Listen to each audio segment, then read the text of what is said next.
progress.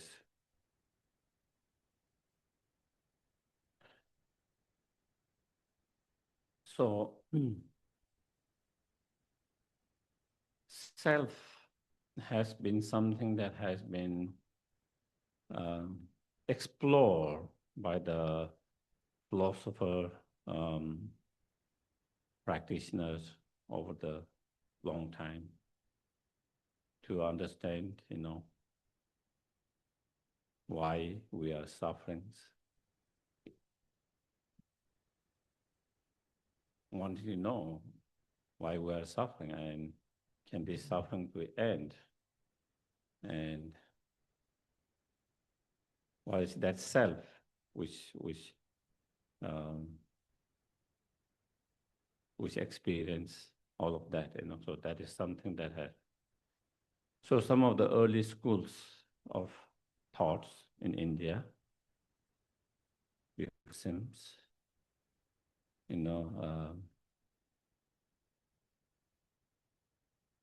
they had this view of the self being permanent, unitary, and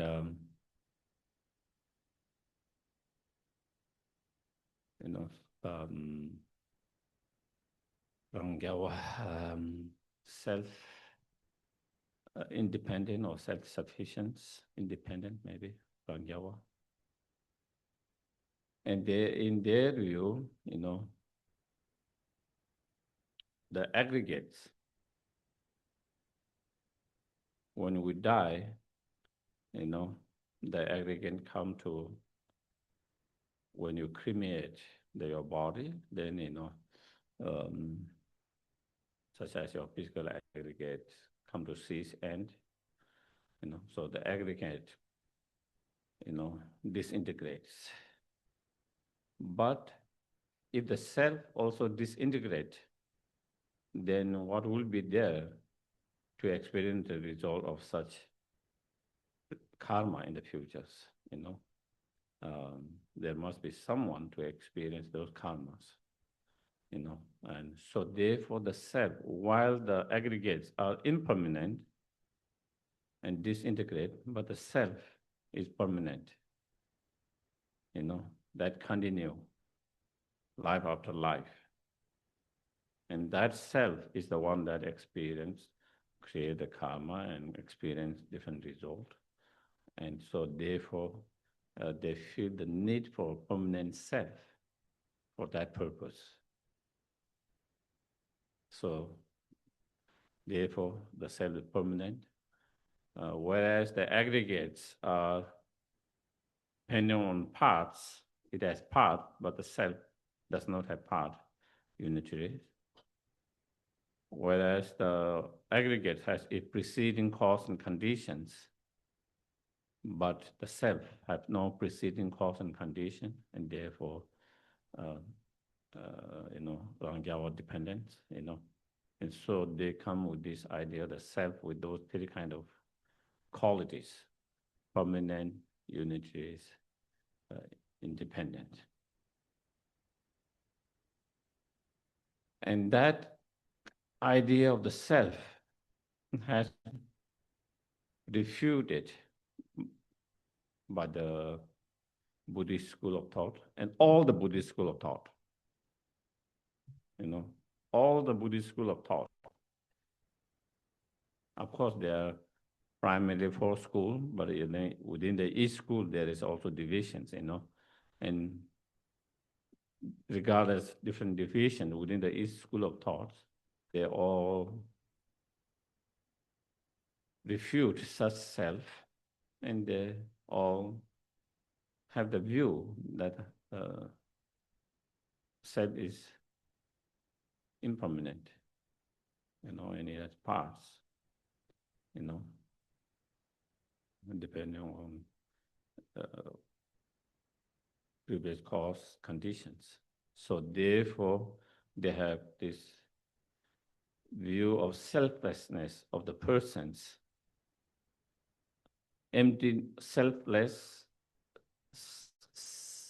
selflessness, which is empty of the permanent, unitary, independent self. So that is the selflessness. When from that perspective, when you talk about selflessness or empty of self, what kind of selfless or what kind of empty of self is permanent, unitary, independent self? That kind of selflessness is common, agreed or, and accepted and viewed by all the Buddhists. So that can be one of the most gross level of selflessness, you can say,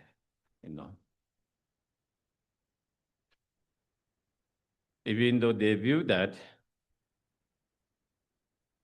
but again, if we check our own minds, we also have grasping of permanent self. We don't say in theory and word, but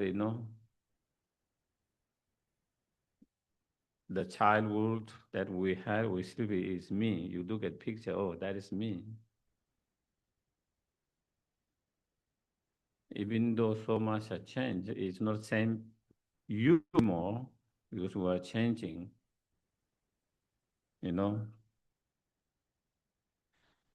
decade by decade, year by year, month by month, week by week, day by day, hour by hour, minute by minute, moment by moment. So even though so changed, but still we feel it's the same. That is me. Sense of unchanged, same person. That is certain level of, grasping of permanent,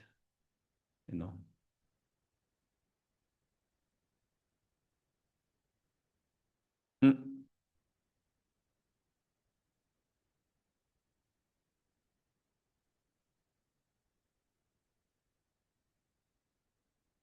So anyway, that is the selfness of persons. Then within the Bhavasika school, which has 18 subdivisions, within that there's one division. I don't know in Sanskrit and Tibetan, Nemapuva. Mm. That is, I did not Vavashika, but yeah, one of the sub-school, Nemapuva.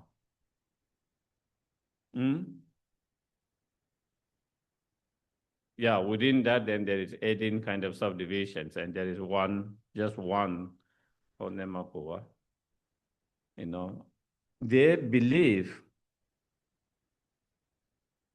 that there is a self, what we call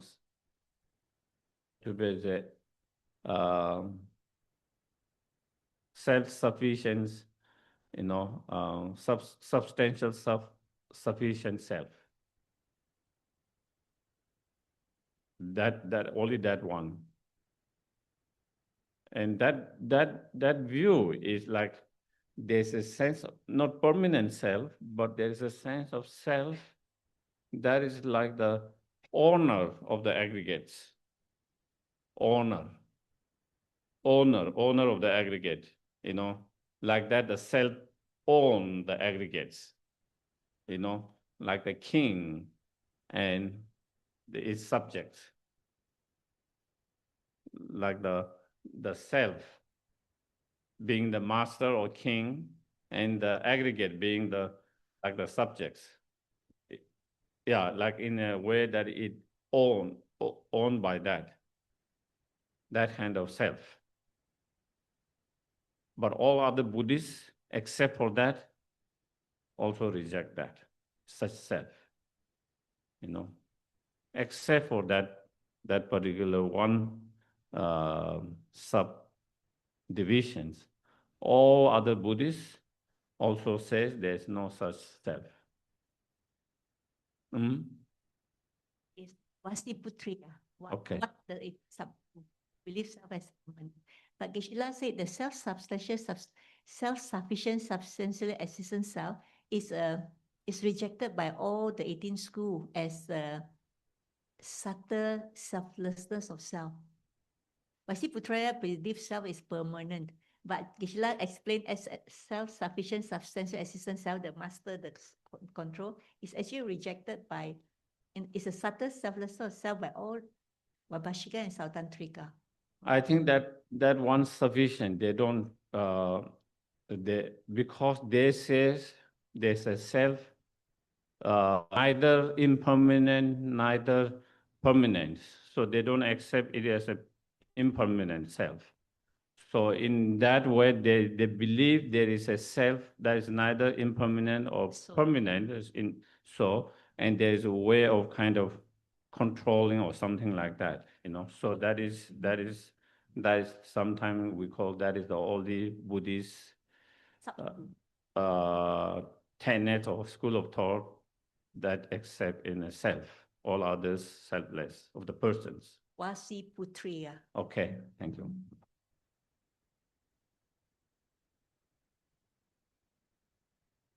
So,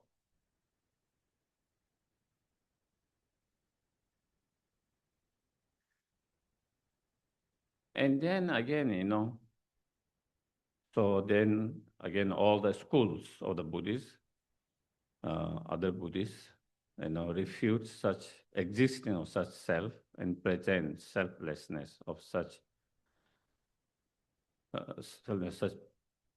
selfless persons. And again, if we check our own experiences, how do we feel about ourselves when we have the image of ourselves in our mind? When you think of self, how does it appear? How does the self appear to our mind and how, if we analyze, if we check, if you observe, there's sense of that is always there's that kind of self-I who is almost like the master, owner, which is looking down on the aggregates, Even when you are meditating, there's some kind of self over the aggregate, which is watching on that.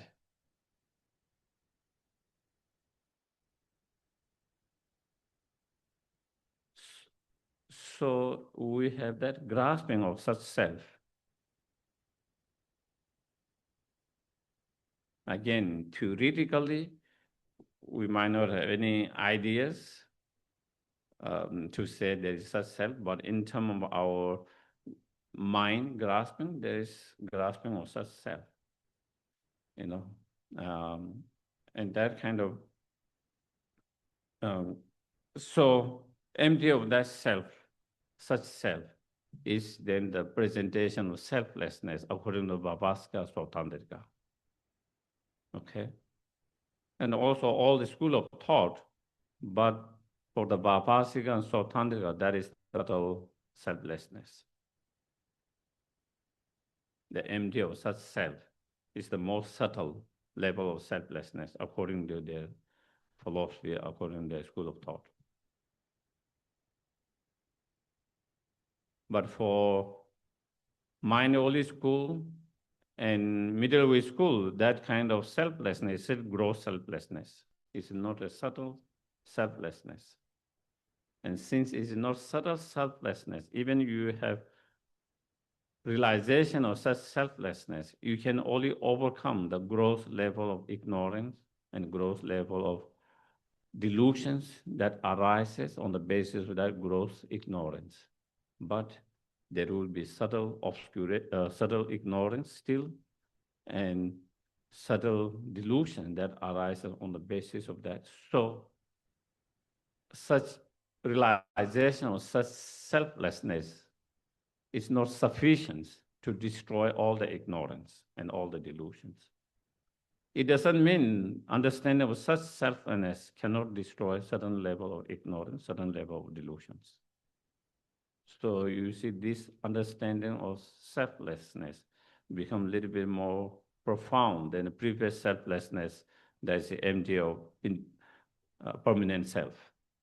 With that, even when you have a realization of, the self is impermanent, uh, ever changing depending on cause and conditions and having its past, then with that, even though you can destroy with that understanding of the selflessness, one can destroy the grasping of permanent self, but it cannot destroy the grasping of the self as self-sufficient, um, substantial self-sufficient self. But when you have this understanding on the subtle level of selflessness as presented according to the Bodhicitta and Emptiness school, that there is no such kind of separate, like owner, master, like self from the aggregates, because as we discussed before, the self, if there is such self, then, even when you away all the aggregates, still you should be able to point and say there is still the self is there,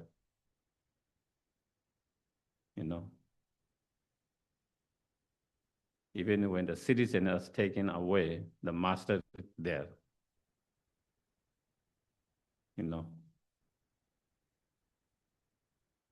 But when you take away the aggregates, then it's impossible to have that self to exist. So therefore, so that is the presentation of the self according to Bodhicitta and Emptiness, which also other schools also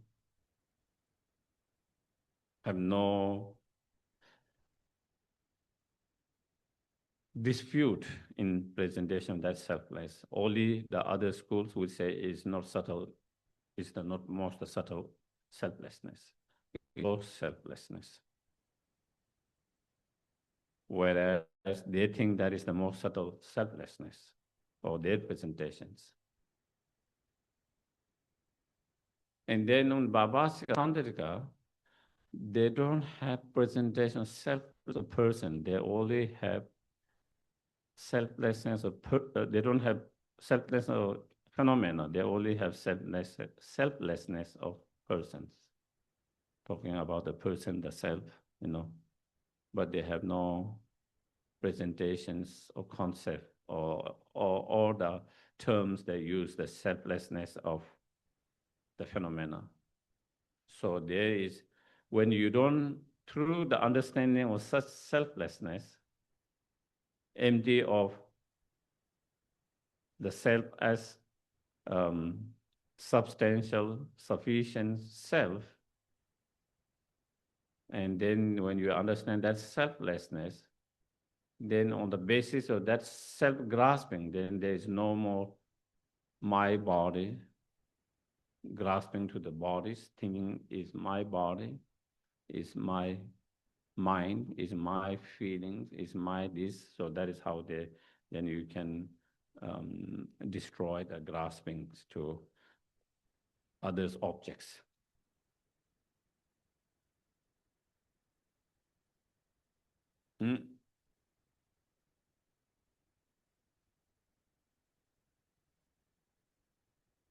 So if there is no, self, sense that substantial, sufficient self, then there is, once you realize that, then there is no more of mind,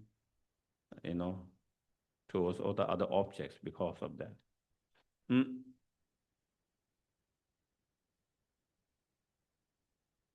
And which also presentation is also Nagarjuna also presents similar in a way. If there is no inherently existing self, then there is no, on the basis of that, there is no inherently existing mind as well.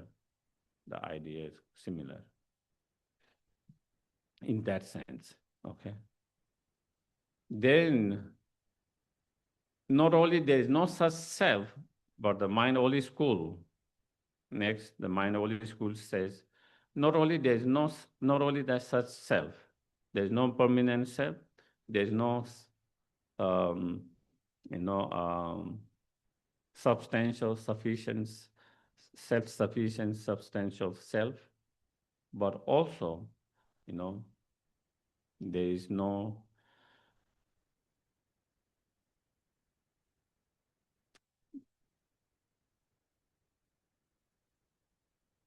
external objects existing from its own side or by itself.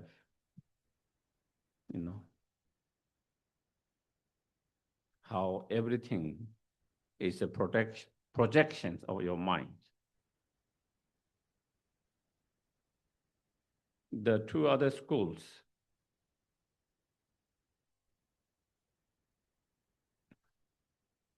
Bodhicitta and Emptiness, they believe, or their presentations or the view is that, due to coming together of all the partless particles, and then coming together and become bigger and bigger mass, and that is how then the external objects that you can see, that you can hear, that you can smell, that you can taste, that you can touch, those objects come into existence on the basis of that partless particles we talk about it yesterday, being the basis for coming together.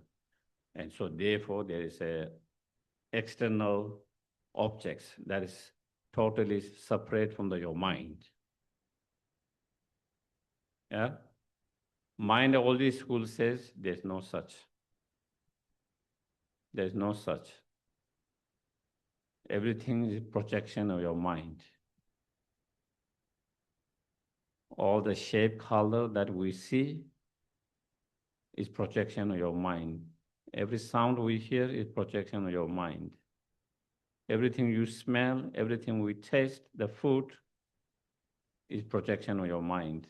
Everything we feel, think, everything projection of your mind. So there is that, your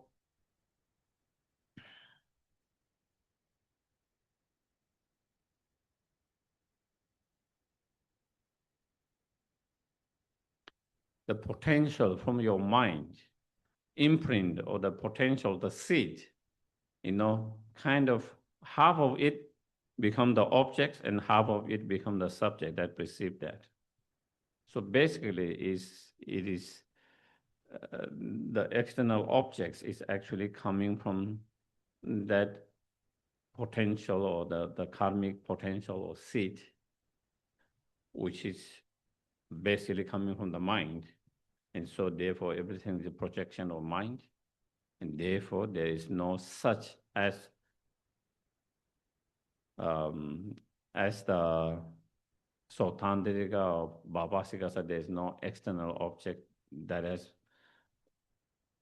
based on that partless particle coming together and then which is totally separate from your mind, So they reject and they present that as selflessness of persons, or selflessness of person, or emptiness, and selflessness of phenomena. Selflessness of phenomena.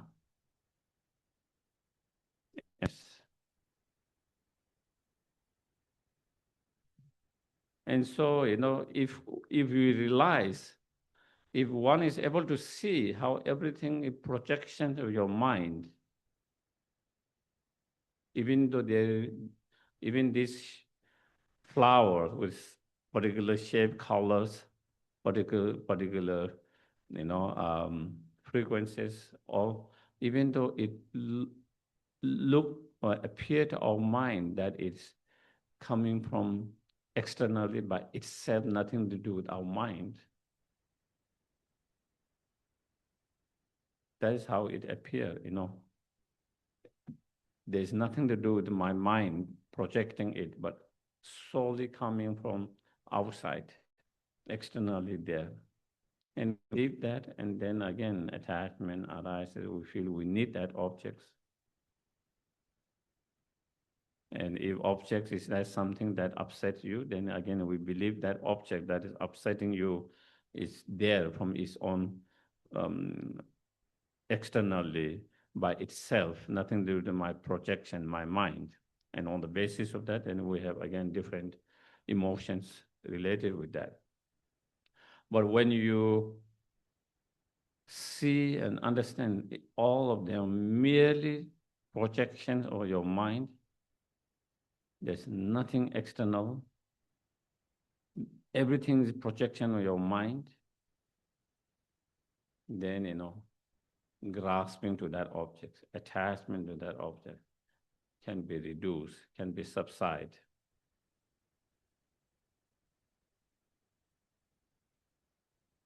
For example, in the dream, you feel like someone's really chasing you, okay? We are not aware we are dreaming. It feels so real, and you feel like there is really someone there out there. Even though there's no one out there chasing you, but you feel that there's really someone out there chasing you. And you are so fear, and you are running and shouting and scared. You experience all of that. The moment you realize it's just a dream, it's just projection of mind, it's a dream, all the fear gone.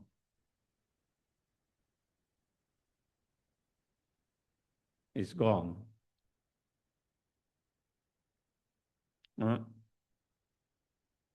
Or sometimes people have hallucinations, they feel like they're being attacked by someone, even though nobody is really attacking them externally. But due to their illness, due to certain conditions, they might feel that way. But if they are able to manage their illness through whatever treatments, and once they realize there's no one really chasing me, it's just my hallucinations, there's nothing externally chasing me, even though I have this appearance, but it's not real. Once they realize that, then they don't have to live with that fear, which they were living with fear before. Isn't it? And it could be fear, it could be attachment, it could be anger, different negative feelings, emotion that we are dealing with.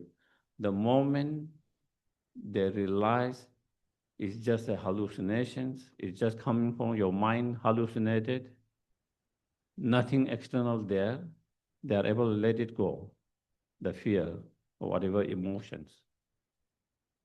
Similarly, that is how when you realize the view of the mind-only school, there's nothing external there, object there, is all projection of your mind, like illusions, like a dream is all projections of your mind. Then one is able to reduce and let go of all those different feelings, negative feelings, emotions. So now it gets a little bit more profound than previous one. Previous one is only about self. Now you not only self, even these objects. You realize even this object, there's no external object there. It's just projection of your mind. There's more tools and tools to really deal more strongly in that way. So you can say it's more, they have more profound tools than earlier, that they don't have those tools of meditation or practice. So in that way, it gave it more profound, more deeper. But the mind-only school believe or think that there is, even though there's no external objects, therefore these all external objects are empty of truly existing, even though they appear so real, so true, but there's no such external objects truly existing, really exist, because everything is projection of your mind. but then they think the mind is truly existence. The external objects are not truly existence. They are empty of truly existence. They are empty of real existence. But the mind, the subject, the mind, the subject that perceive the object, the mind, the subject that project the objects, the mind itself is truly existence. And therefore, when you have even those that understandings of selflessness or emptiness of phenomena according to the mind holy school, while you can be able to let go of attachment and a lot of that in relation to those external objects, but still you can have grasping to your mind, the subject, the mind. You cannot, while you are able to let go of some grasping, certain objects, but still you are unable to let go of grasping to all the objects because you can be grasping to your mind, the subjects, because, thinking that the mind is truly existence. Then the Madhyamika, so Tantrika Madhyamika says, and their understanding, explanations, is not only the external objects are empty of truly existing, real existence, but even the subject, the mind, is empty of truly existence.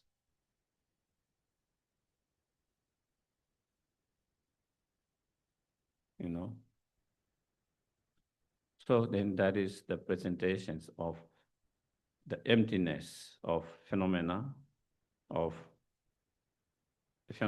according to Tantrika Madhyamika or middle way school.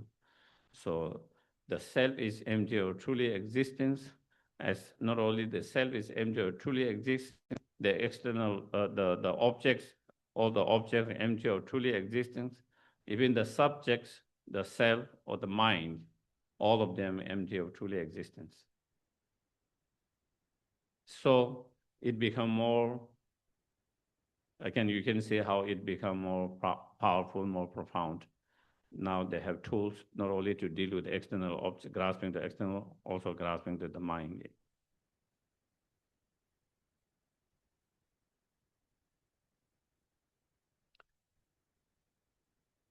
But then the thing is so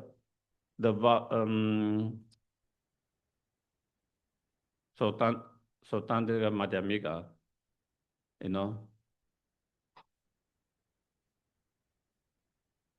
even though it's not truly existing, but they think there is something from the object.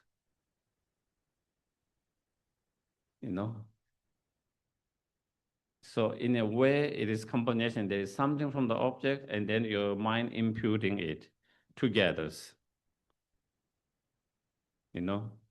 It's not totally, everything is imputed, but there is something from the object, a little bit, but it exists from its side at the same time, I'm imputing.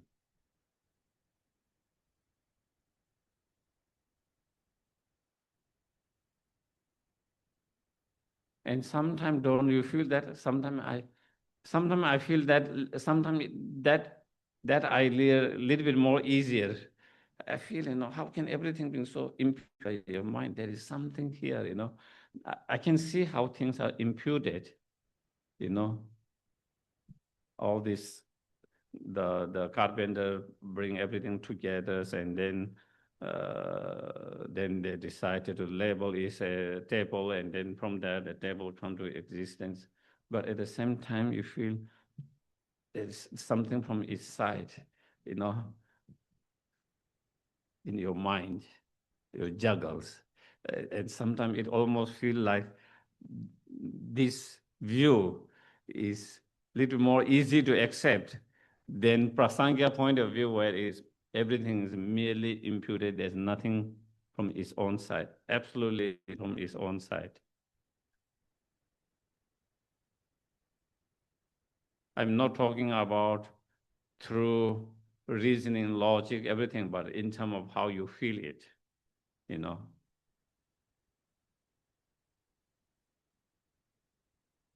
Yeah, you know, sometimes when I check sometimes, you know, it feels like it is a little bit more easy to accept that. Sometimes, even though all reason and logic with that, there's nothing from its own side, but still, your mind still feel like there's something from their side, you know, little bit. Not fully, but there is something, you know. Yes, things are imputed to the mind, but there is something from there, you know.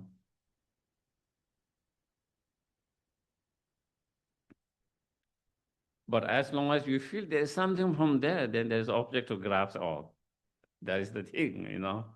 The moment you think there is something from its side, then, you know, then there is a grasping again, the object to have a grasping.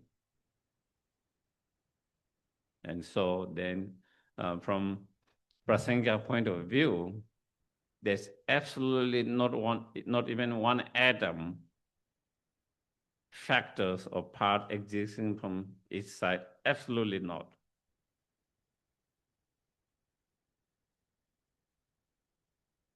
So that now you can see how it's more profound. When you say there's absolutely nothing existing from its own side, then absolutely there's no object to really hold on and cling on and grasp on. If we can understand, you know, there's nothing, no external objects, no internal objects, no object, no subject, nothing. The self, the physical body, the other aggregates, the mind, and everything's around us, everything that is in the world, everything that exists, all phenomena are empty or existing from its own side. Nothing, even atom of anything that exists from its own side, everything is merely imputed by the mind on the basis.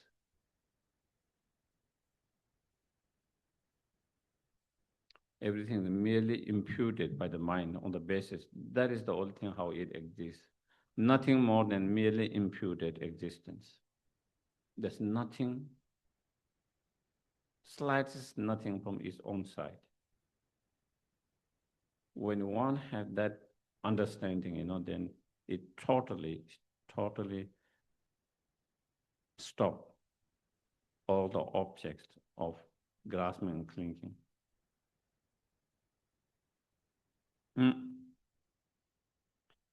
And of course, we already talked quite a bit yesterday, this morning, so I will go much more into that, you know.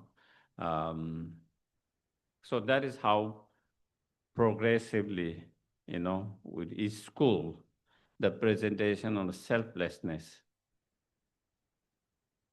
how they present the selflessness and how each presentation of selflessness become more and more profound and more powerful in terms of destroying different level of ignorance, different level of the emotions.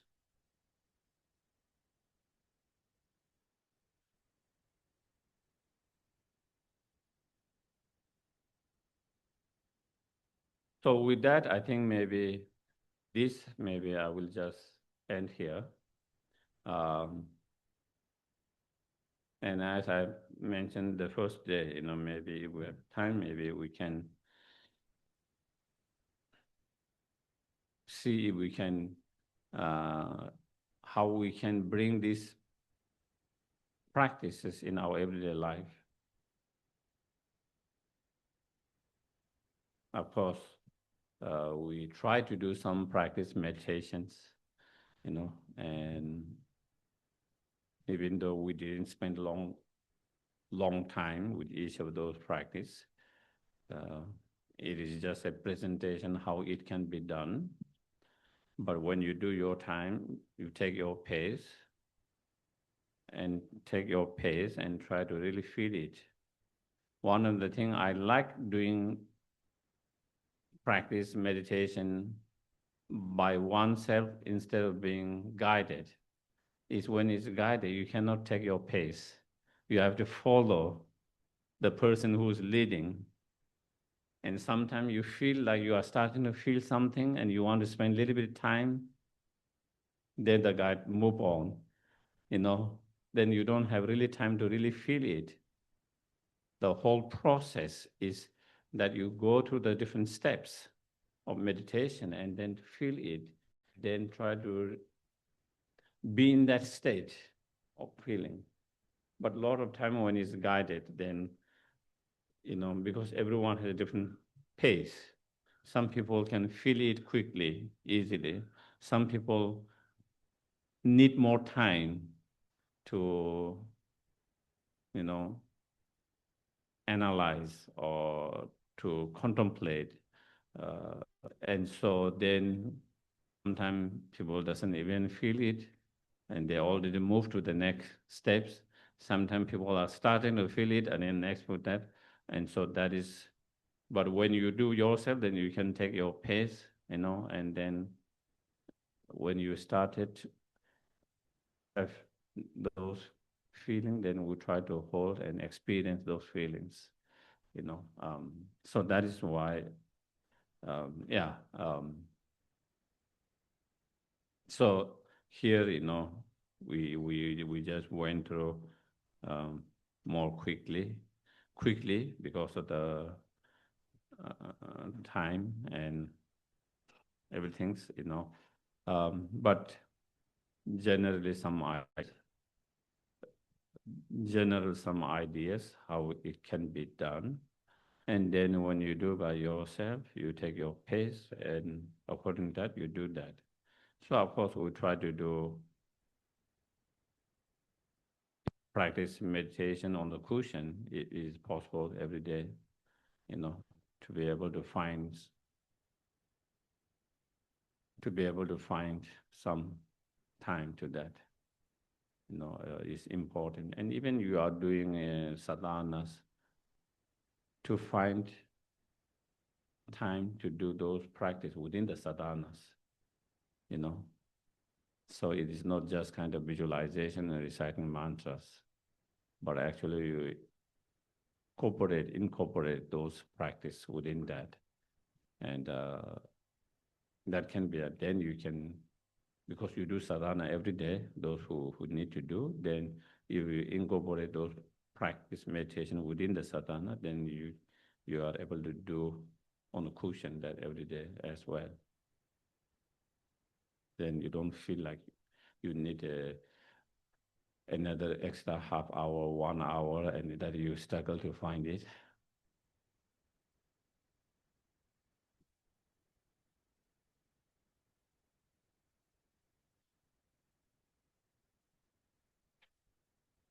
But also for the practice to become effective, as many many teachings says and many masters says,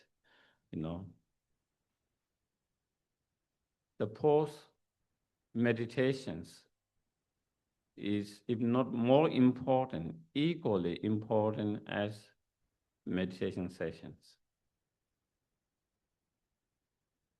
And we pay a lot of attention to the meditation session, but during the post meditation, when you are not meditation sessions, when you are out of our cushions, when you are not on the cushions, then we don't pay so much attention. But as many masters says, as many practitioner teaching says, the post meditations is, if not more important, almost equal important to have better result. because we spend so much time, more time on post-meditation than meditation session itself. Meditation session itself can be half hour, 45 minutes, 1 hour, 2 hours, that is all. Rest is all post-meditations. And so we concentrate strongly during the meditation session, but off meditation, we allow our mind to be distracted so easily. Then it is hard to have effect. The point is you meditate also during you are not meditating session, you try to also be more mindful all the time and try to not get so easily distracted with other things and still try to apply that practice a little bit in that time. And because your mind is so, still you are in that practice on some level, when you meditate, then your meditation becomes very, your mind is in tune with that. Do you get it? Otherwise, you meditate, you are already so distracted, you cannot meditate. You cannot calm your mind because your mind is, so distracted because you didn't take care of that during the post-meditations.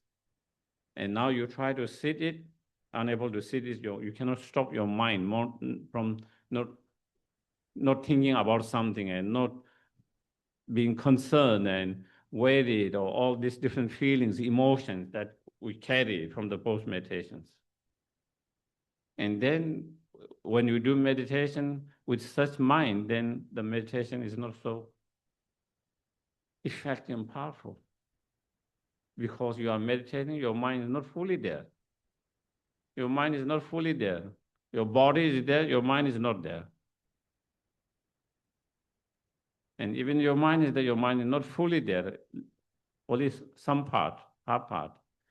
But if we take care of our mind during the post-meditation so that we don't allow that, then when you come to meditation, your mind is already somehow calm, less distracted, less agitated, less activated. And so when you do the practice, it becomes much more powerful and effective. So then it affects the meditation, affect the meditation and the sessions help post-meditation, the post-meditation help your meditation, so then it support each other, complement each other. And with that complementing, then it's like you are in meditative all the time, in a way. When you are in sitting meditation, you are maybe a little bit more seriously, but even when you're not sitting, when you're doing other things, you are still in some level, still in meditations. To some degree. So, and as His Holiness the Lama says here, we try to start the day setting up the motivation for the day, trying to set the motivations, for the life, especially this year, this month, this week, particularly for the day. And we try to set up motivation of Bodhicitta. With the Bodhicitta, motivation.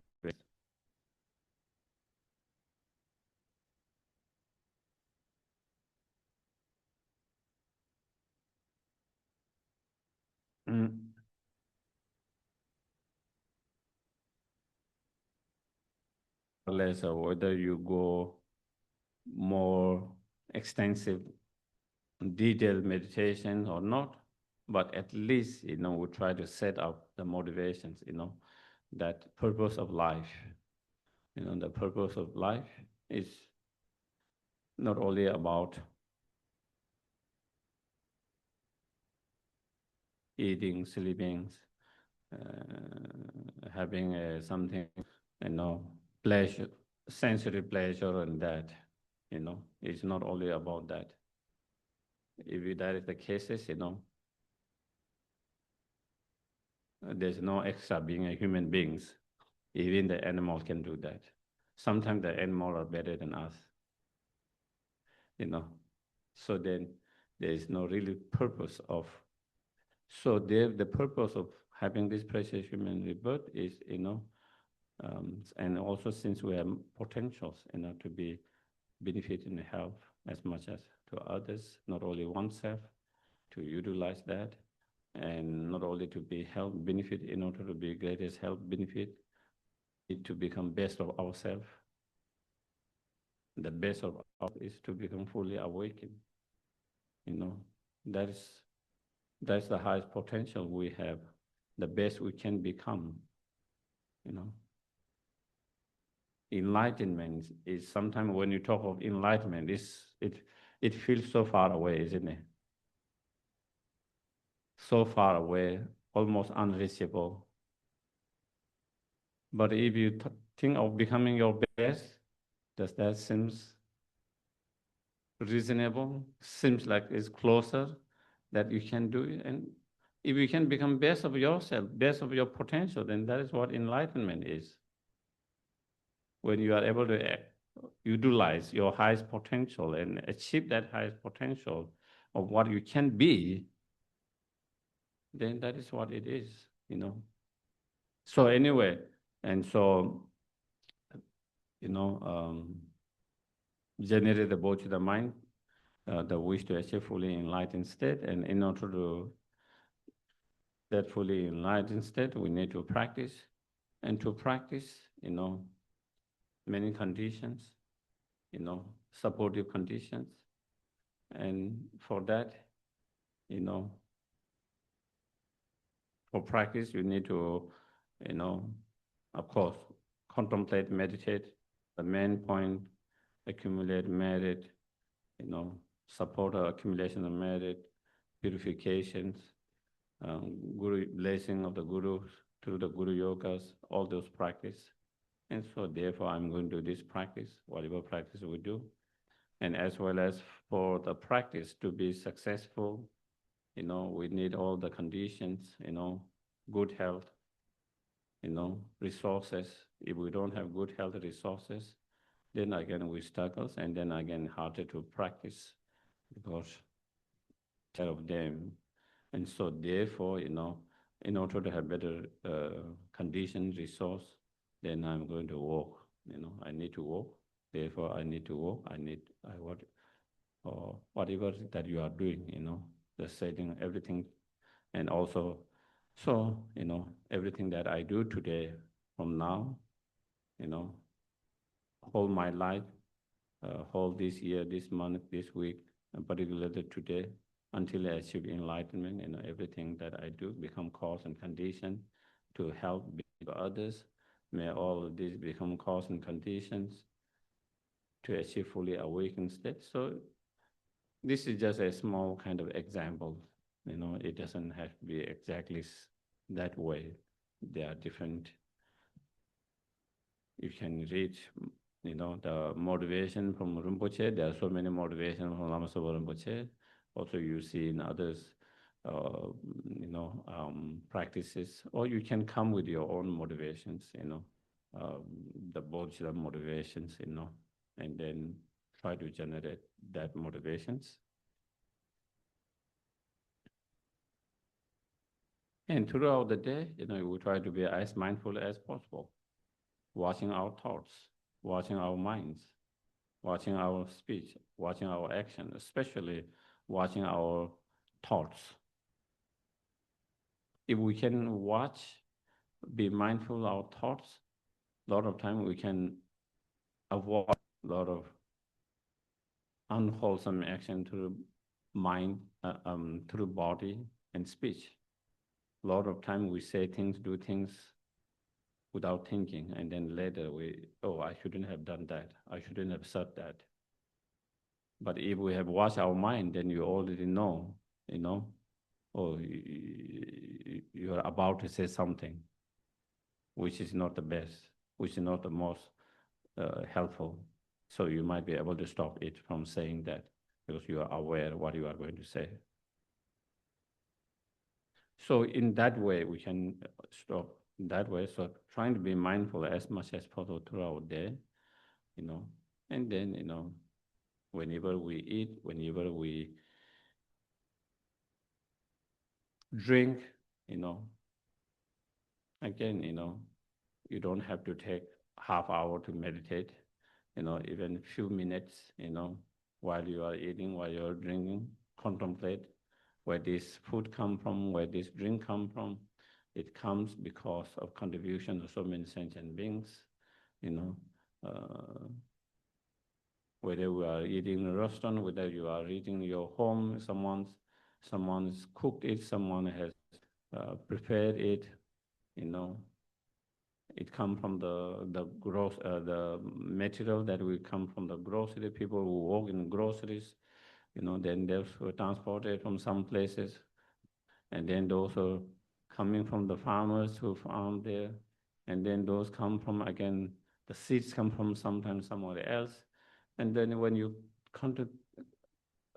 reflect, contemplate, then you can see the contributions of so many beings for our comfort, our enjoyment, our nurturings, all of that, and recognizing their contribution, their kindness, their towards our, and through that, then, once you can feel their contributions and their kindness towards our happiness, towards our pleasure and all of that, and then, it's much more, you start to feel more closer, and it's much more easy to feel passions, and then while they have been so kind and compassionate, at the same time, they are, due to the ignorance and delusion, even they do not wish suffering, they are experiencing sufferings, and try to feel the suffering, and then wish them free from the suffering and cause of suffering, and may I be able to help them to free from the suffering and cause of suffering, and therefore, I need to achieve fully awakened state as quick as possible.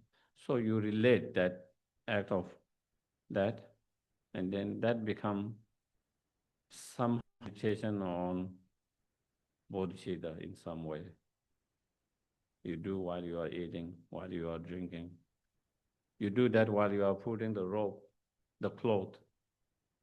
We didn't create our clothes, we didn't make ourselves. We buy, people who sell them, people who produce them, people who export them, people who create the raw materials, and then all other, sometimes animals, other sentient beings involved in creating those raw materials. So again, you think, sometimes we feel like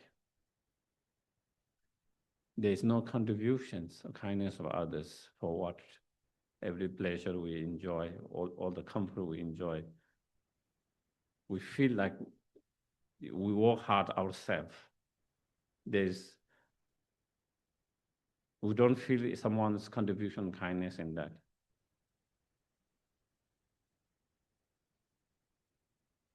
Imagine you have billions of money and you go to the moon, Mars, where there's no sentient beings, and see what you can buy. And what is use of that?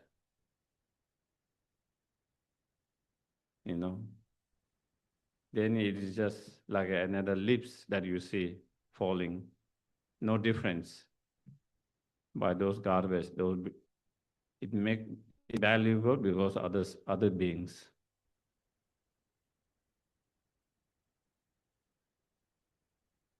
So it is important, to recognize all the, clothes we wear to keep warm, to protect everything, the contribution and kindness of others. Not just one, so many. The house we live in, so that we can have a cooling when it's hot, heater when it's cold, to make us keep comfortable. All this comfort, all this enjoyment, everything we enjoy, we didn't create everything by ourselves. It comes through others' contribution and kindness. So every time whenever we do that, we try to understand and relate that. In that way, then you are constantly meditating on the kindness of other sentient beings. Constantly being aware of kindness of other sentient beings throughout the day. When you go to sleep, we see, I have this nice bed to sleep on, comfortable bed, aircon to switch on if I want, aircon to switch if I want, window to open, close, if I, whatever, however I want, all of that. Because all of them, again, created by different peoples, Again, through that we try to remember the kindness of sentient being all the day, all the day. And if you do that, you will remember the kindness of that all the time, you will start to feel automatically, naturally, easily, close with everyone. Everyone dear to you, close to you. If you feel everyone close and dear to you, then, it will be easy to develop compassion, loving kindness. And if we can develop loving kindness, compassion, then it will be easy to develop the Bodhicitta mind.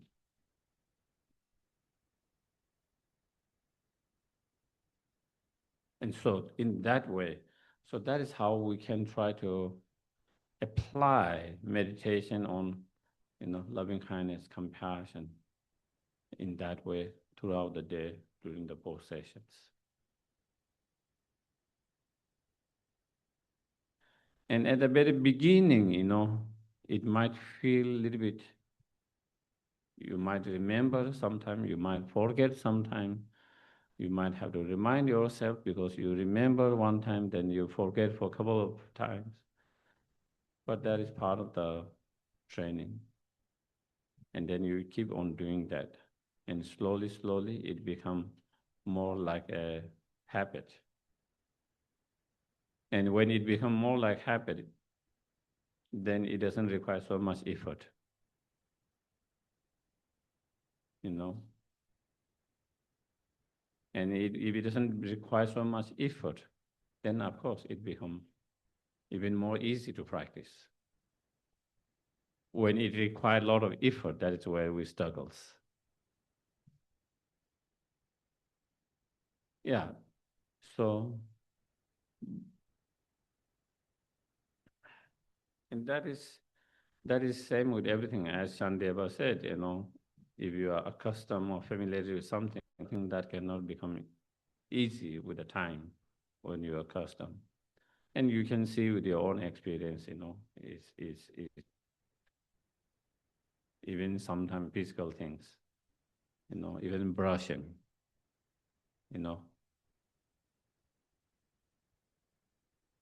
when we were young, we were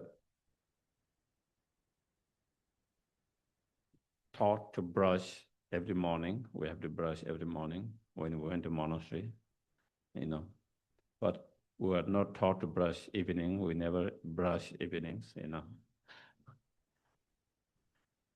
So because of that habit, even much later, adults, I say adults, much later, every morning you think of brushing, natural habits, after you get. But then when I went to see the dentist, doctor, because in monastery we never see, we didn't have that, But after I went to state, I went to check up and then asked me whether you brush in the evenings, I said, no, I don't. So then, you need to brush in the evening as well. If possible, 3 times, at least 2 times, So at the very beginning, evening, I forget. Because sometimes I remember, then I will start brushing. But then some days I forget. And slowly, you try to remember, and Because after some time, then you don't forget. Then just like morning, evening, no matter what busy, whatever, you find a time and habit to do that. And that can be same with the practice, I remember a long time ago, I don't remember the exact year when I was studying in Sarah. Lama Rinpoche came and he gave some advice to the Kopan monks who were studying there. And Rinpoche explains importance and motivations, more than importance and motivations, because even though you are studying the Dharma whole day, but sometimes we forget to have the motivations, even though you go to pujas and you do that, even you go to debate, even you go to the teachings, even you go to discussions, all of that, part of Dharma practice, but still sometimes we don't put effort to generate the right motivation with each of them. And so I advise that why you should do and you should do, Again, because normally we don't do that. I don't do Bodhicitta or that kind of Bodhicitta motivation every time I go to teachings, every time I go to the class or debate, every time I go to puja, everything, After Rinpoche mentioned that, and advised that, which Rinpoche said was true, and that we are not doing that. And so I try to apply. At the very beginning, I remember some classes or some puja. Sometimes I don't remember. You just go to puja, you just start, or you just go to the class and you just start listening, or you just go to the debate and you just start debating. But it doesn't take the time to generate the motivations. But slowly, as you pay more attention in that, and then there was time when I was able to remember all the time, every puja I went, every class, teachings from my teachers, every time going to debate, sometime I will start doing while I'm walking towards the debate class. Sometime while, so, and then again, after some time, it can become a little bit more like habit and easy. And I think that's same with everything, and so I can, again, that is where I'm just kind of, at the very beginning, it can be, because we are not so used to it and not mindful. Sometimes we remember, sometimes we don't remember. But the point is, and keep something to remind yourself,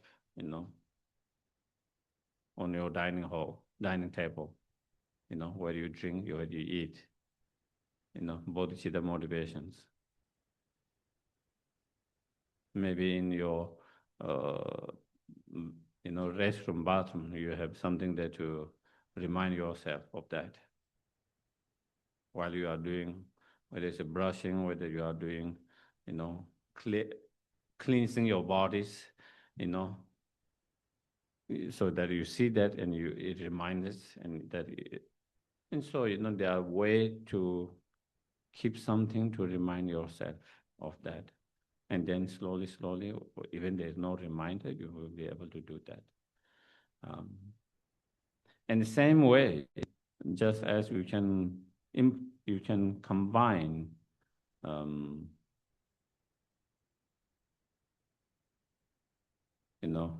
the practice of remember the kindness and bodhicitta motivations and all of that within that.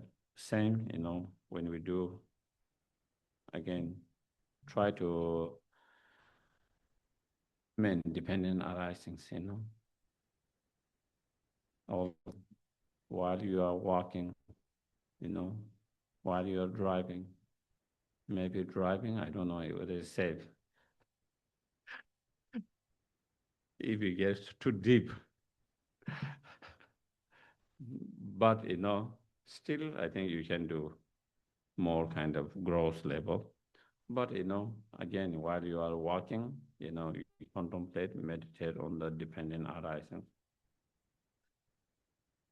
How the road, the path that we are walking is dependent arisings, how is it depending on all the workers who put effort, all the plannings, all the materials that goes into, and therefore that allow us to walk, take a walk, drive, bicycle, whatever, you know.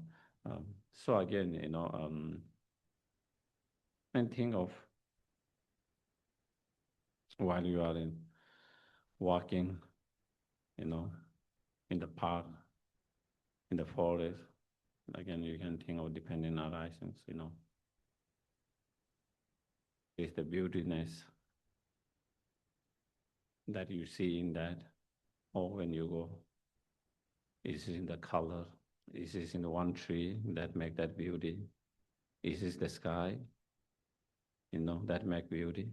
That it looks so beautiful and so soothing, calming. What is that it makes? Is it the sky, the space? Is it the ground? Is it the tree? Is that this tree, that trees? You cannot find in one of them, but in depending on all the condition together, then you find beauty in that.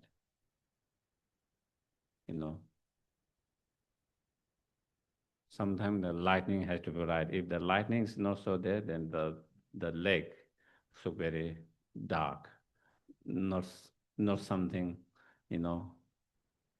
uplifting. But when the lightning is good, then you see so green, and then it looks much more uplifting and beautiful.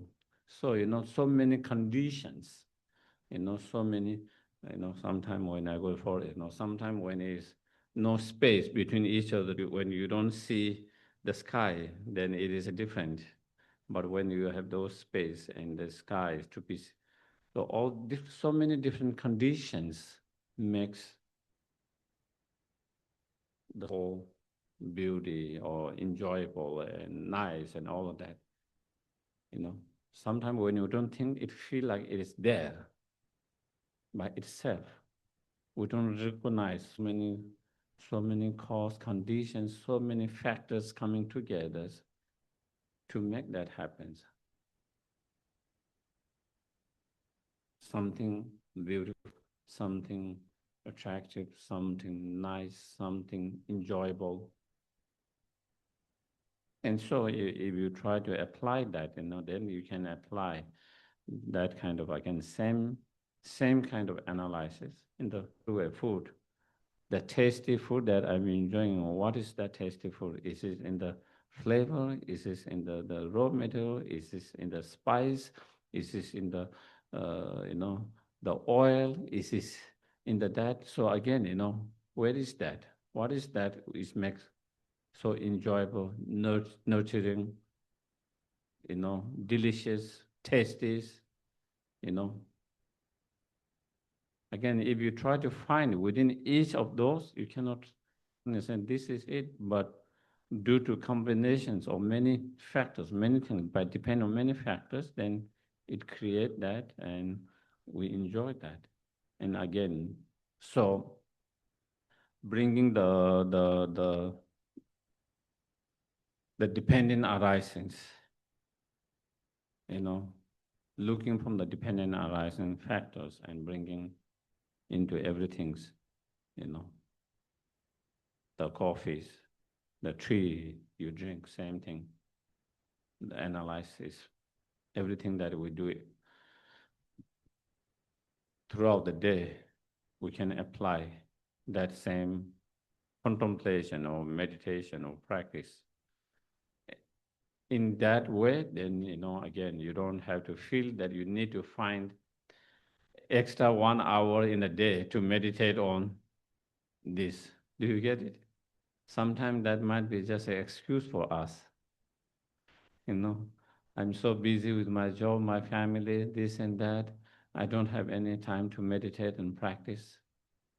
But if we try to apply those in every day, with every aspect of the life, with everything that you do, then you have plenty of time to meditate, plenty of time to practice. Even though you might not be able to find extra time to be quietly on cushion, but you will find time all through the day. And also that is how you are going to have better result by doing that than just spending 1 hour or half hour each day on cushion, and the rest of the time you just get kind of distracted and not kind of, completely kind of out of touch with that, what you meditated this morning, out of touch with that totally different state of mind in different states, and that. So it's much more harder to have result by that. But if you even you spend 15 minutes on the cushions, but if you bring that, the essence of that throughout the day, and you apply throughout the day, here and there, and then you will be more likely to have better result over the time.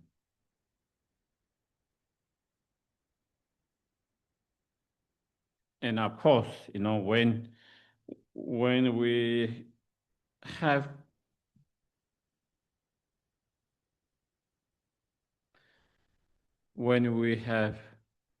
contemplated and when we have applied those teachings in our everyday life, in that way, through contemplating, meditating, then of course, naturally your actions will also, the way you interact, the way you communicate, the way you interact with others will also come differently, because then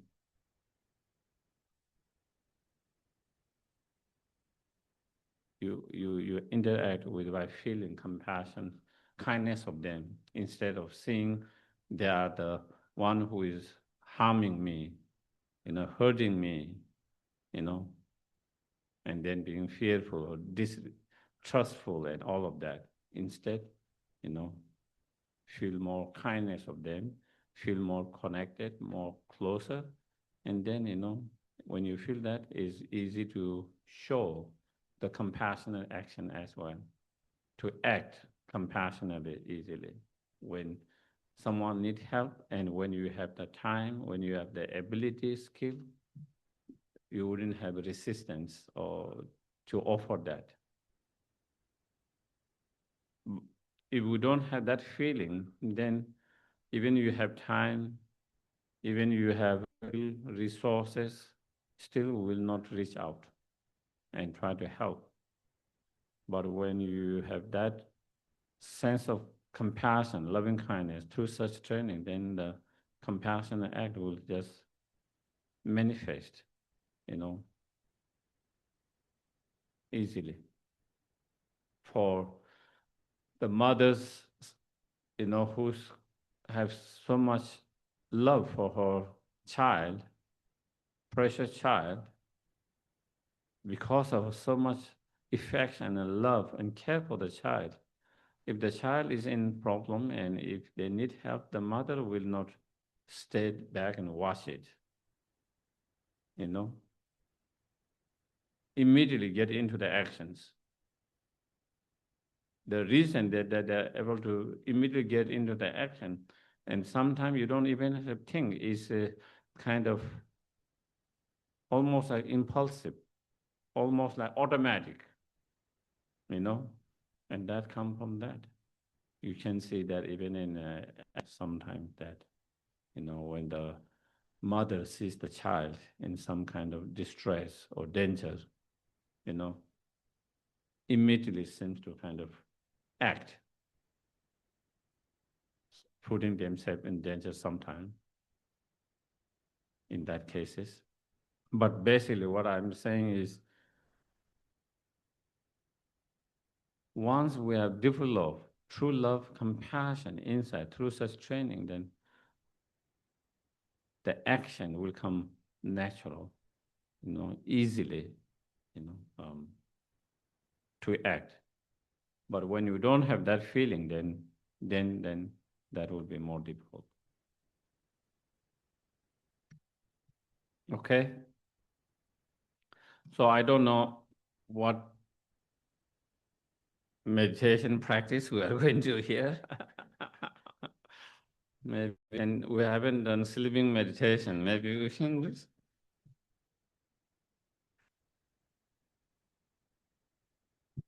Who wants sleeping meditation?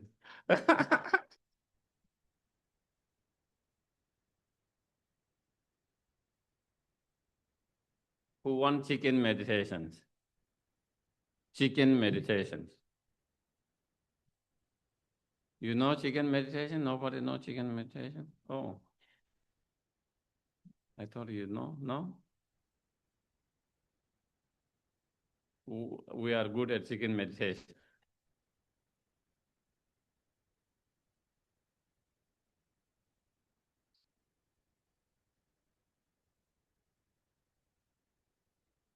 When we were young, in the pujas, we do a lot of chicken meditation.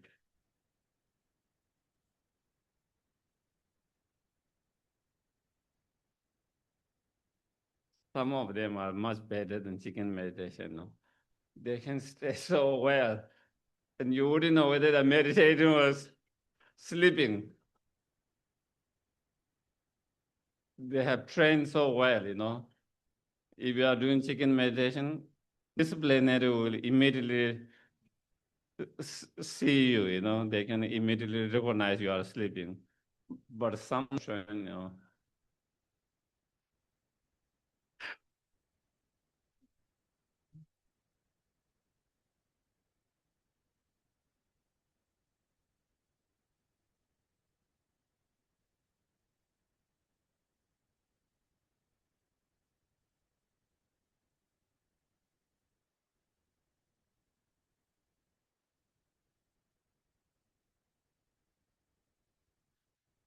Okay.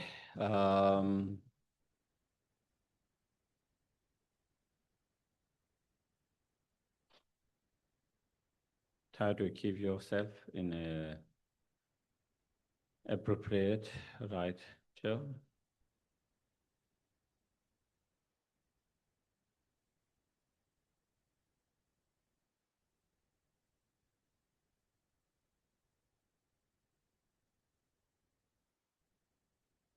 And feel the weight of your body on the cushion or chair.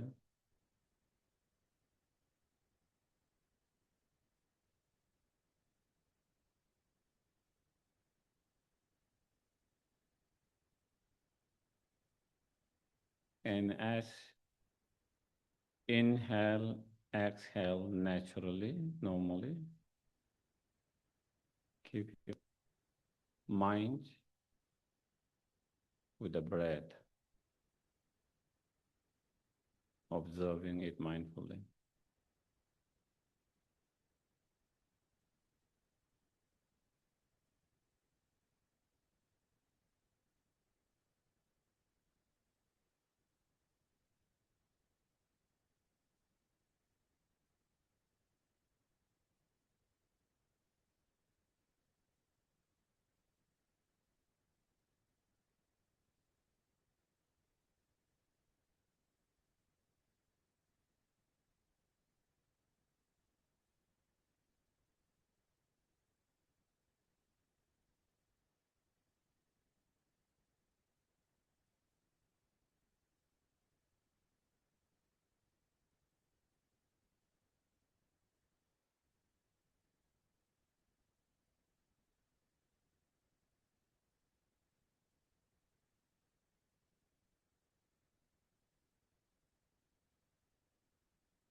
Then we can think, may this practice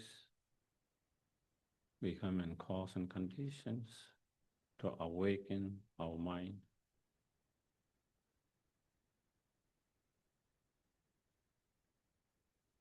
To give rise to the spiritual realizations.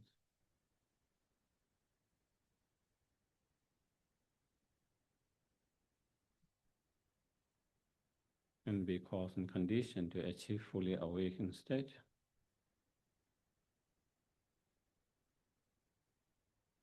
So we can be most greatest benefit and help to each and every sentient beings in most skillful way, without limitations, according to the need of each and every sentient being.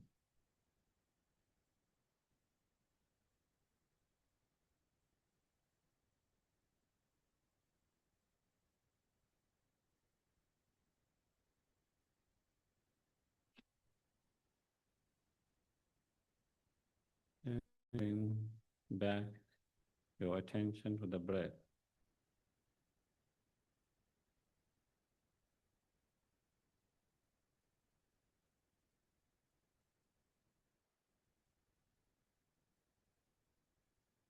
And notice how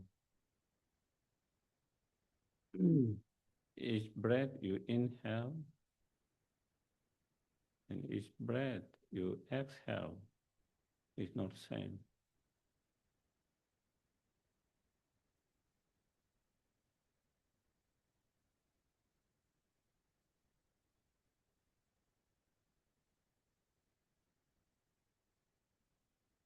How it's changing with each breath, with each moment.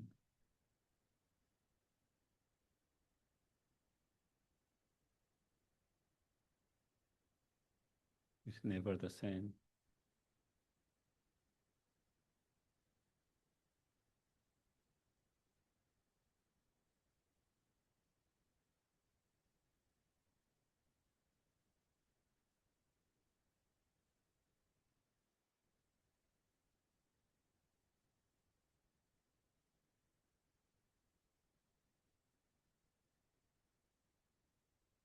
Also notice how every moment of falling and raising of our stomach abdomen as we breathe in and out, how each of them is different, not the same.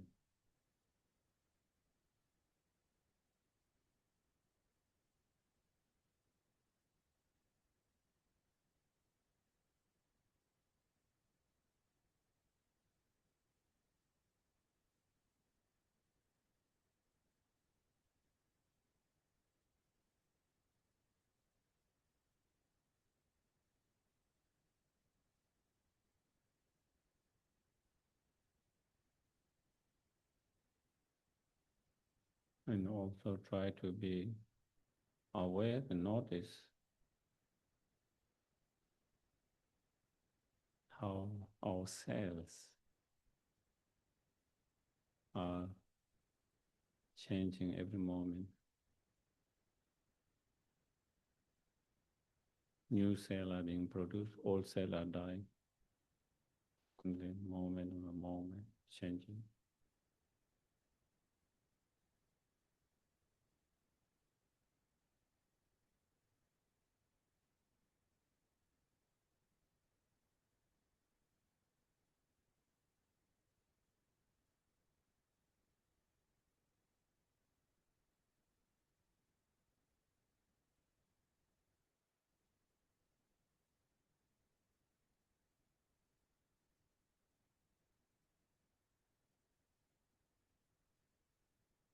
And because of that, every flow of the fluid in our bodies, which are circulating, are constantly changing.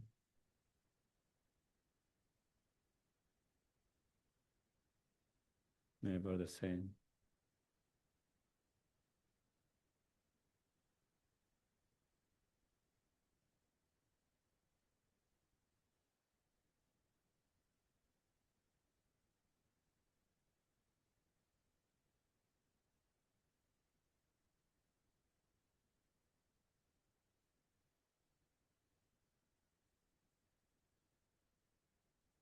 Means our cells in every part of our body, in our bones, in our skins, in our flesh, in our muscles, everywhere, since they are changing all the time.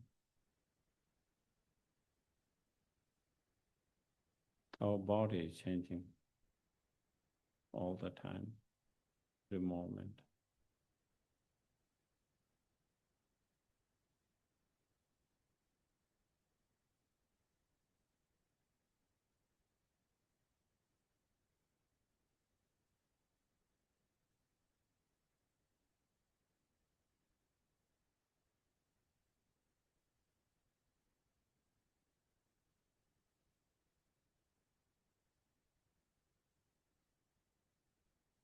Just like we cannot see the change of cell with our naked eye,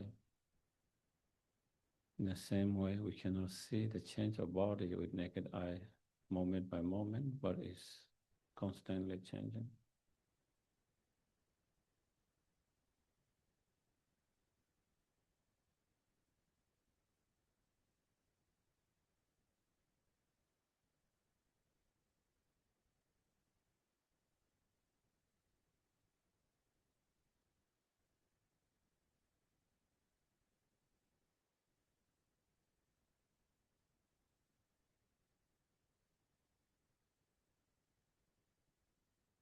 Not only our body is changing, our feelings are constantly changing.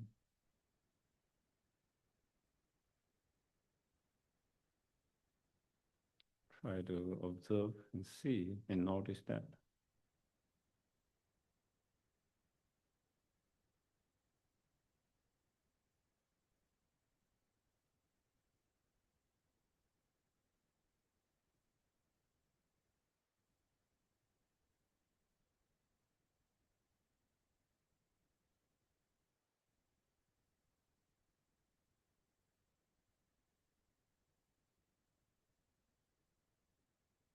One moment you might feel certain way, the next moment you might not feel exactly the same. Little bit more stronger, little bit less stronger.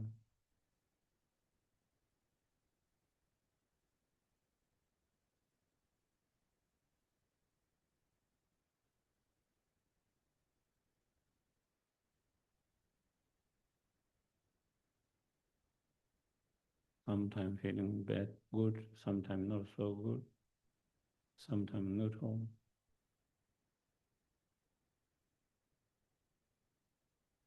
When you are feeling good, one moment we feel very good. Next moment, little less good. Again, little better, constantly.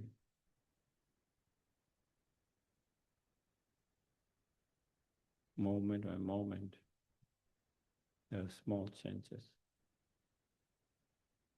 small differences.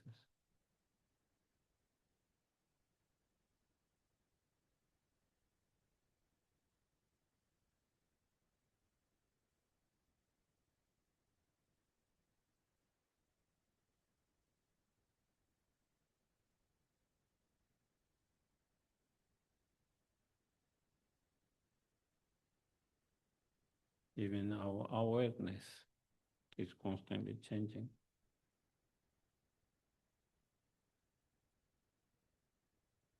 Concentrations.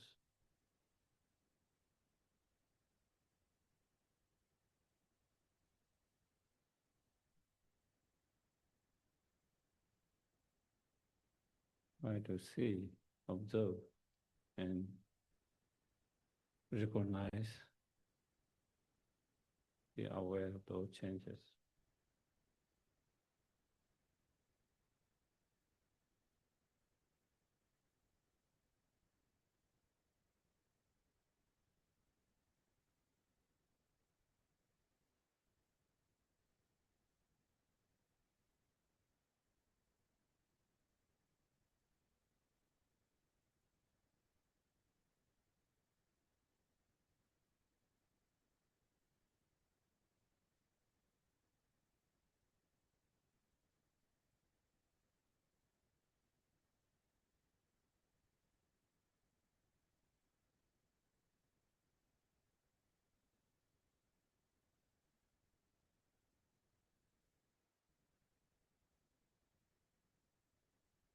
Our mind is constantly changing.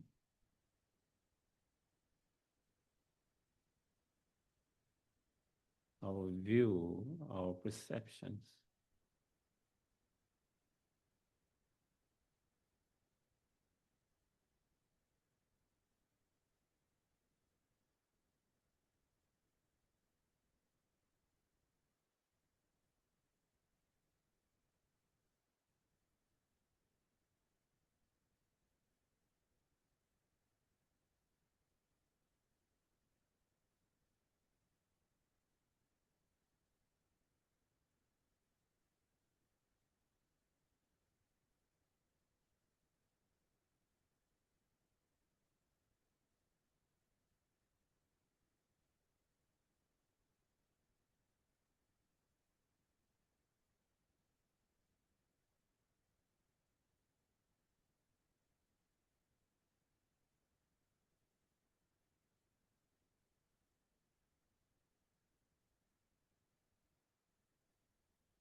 Things, those aggregates, or physical aggregate, mental aggregates, are constantly changing.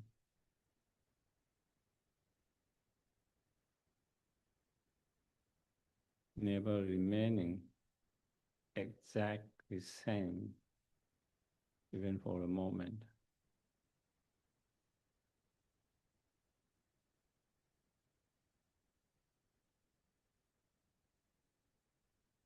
Then the self is constantly changing.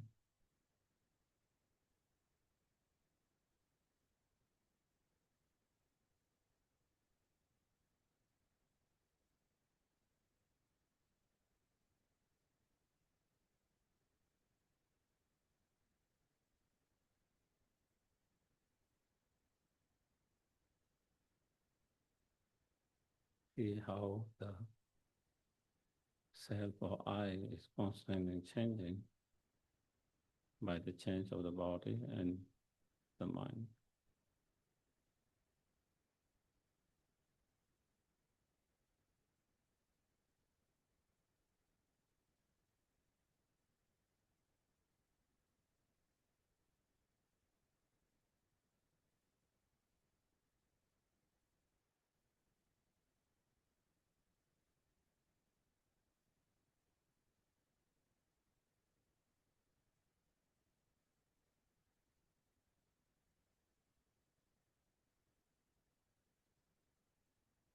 See and notice and be aware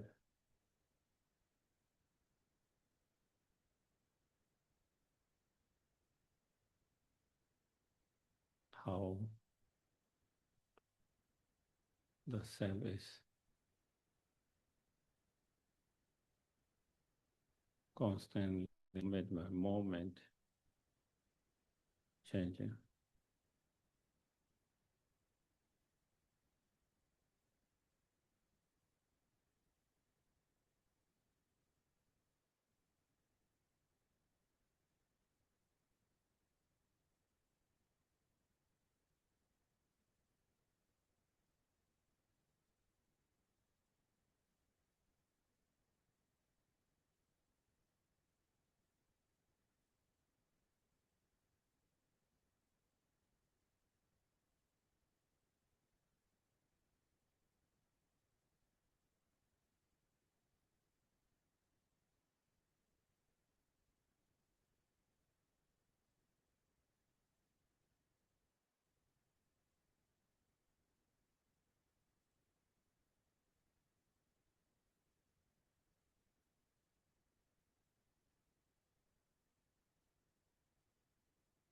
Since the self is changing constantly, moment by moment,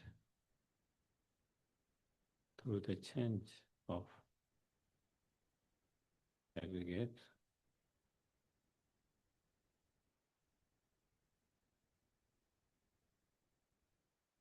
therefore, there is absolutely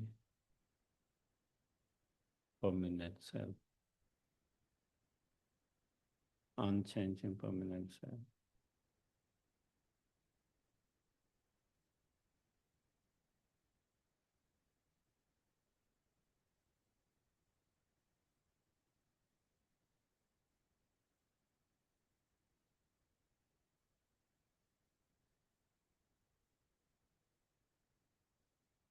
Therefore, the self is empty of permanent.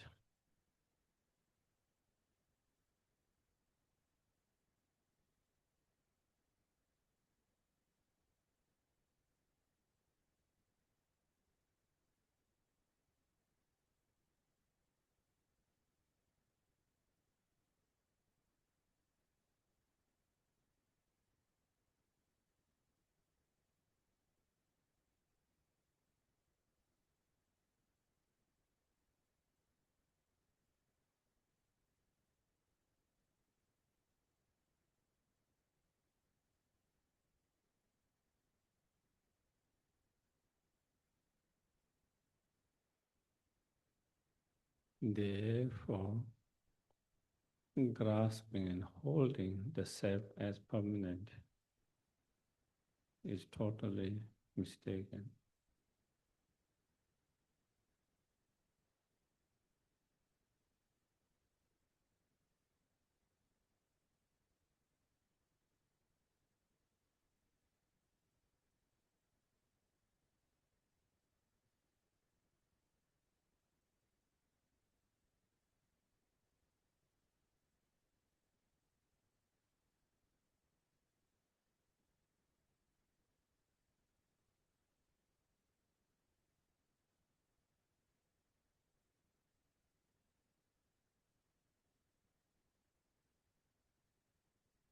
Not only the self is totally empty of unchanging permanent,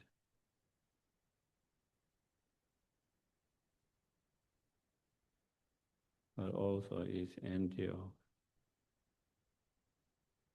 existing substantially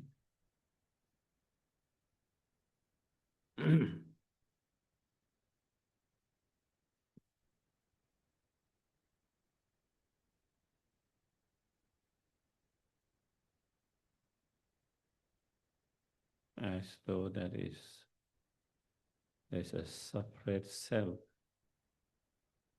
that's controlling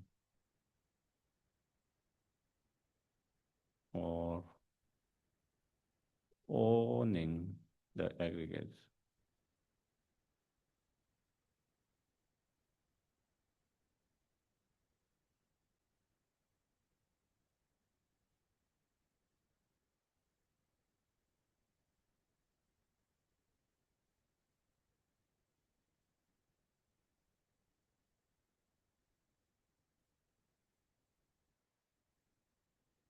There's no self like the master over the aggregate.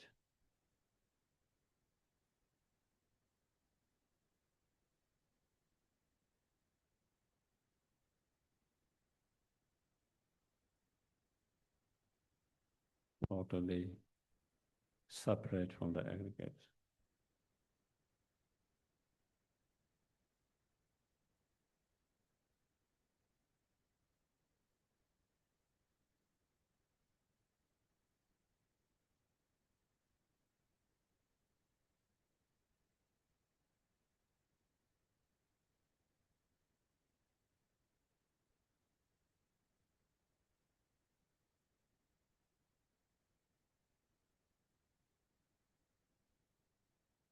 Because if we take away those aggregates, there is no self to be found.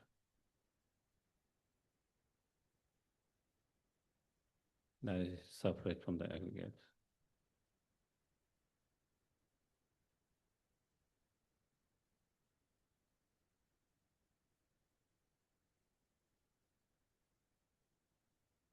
Which is like the controller, the master.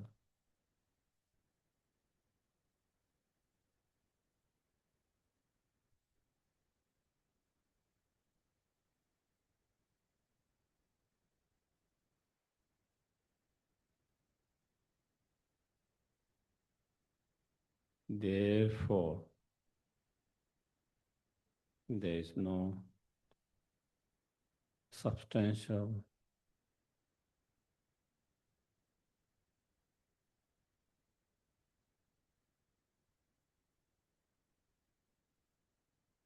sufficient self at all.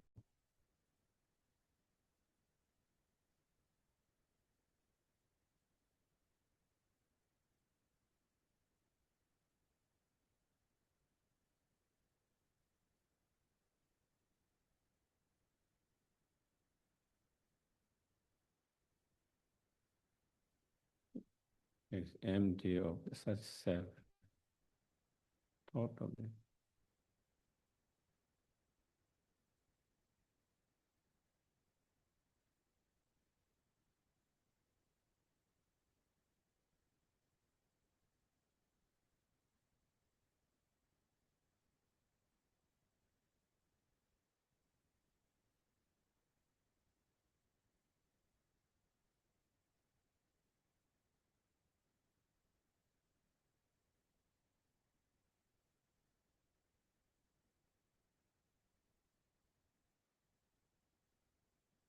Therefore, the appearance of the self as existing separately from the aggregate, watching over it, controlling over it, observing over it, totally mistaken mind.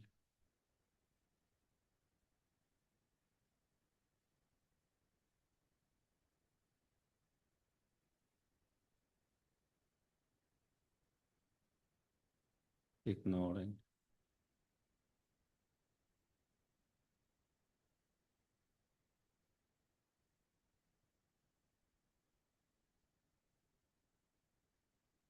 Cannot be trusted, rely on.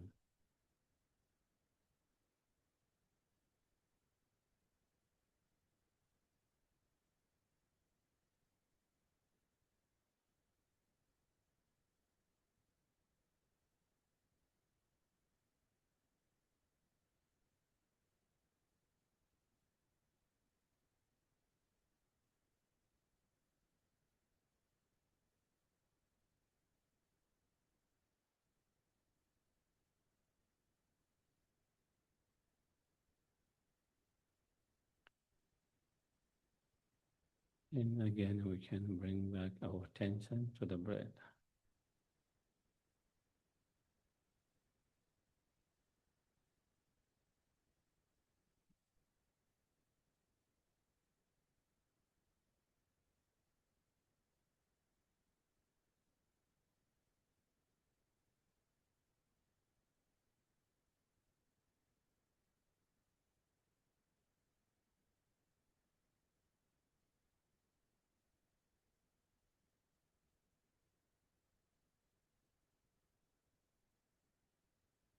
Then we dedicate all the virtues and merit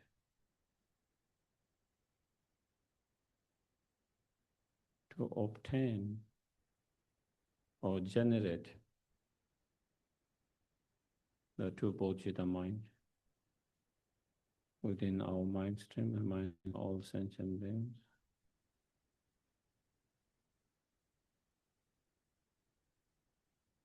Those who have already generated, not to diminish, but increase more and more.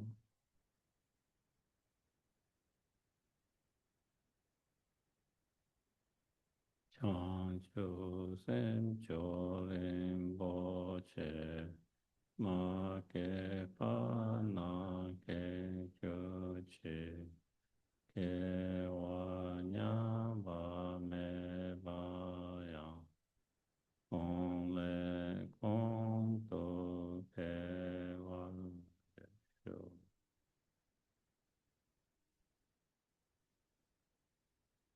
Thank you.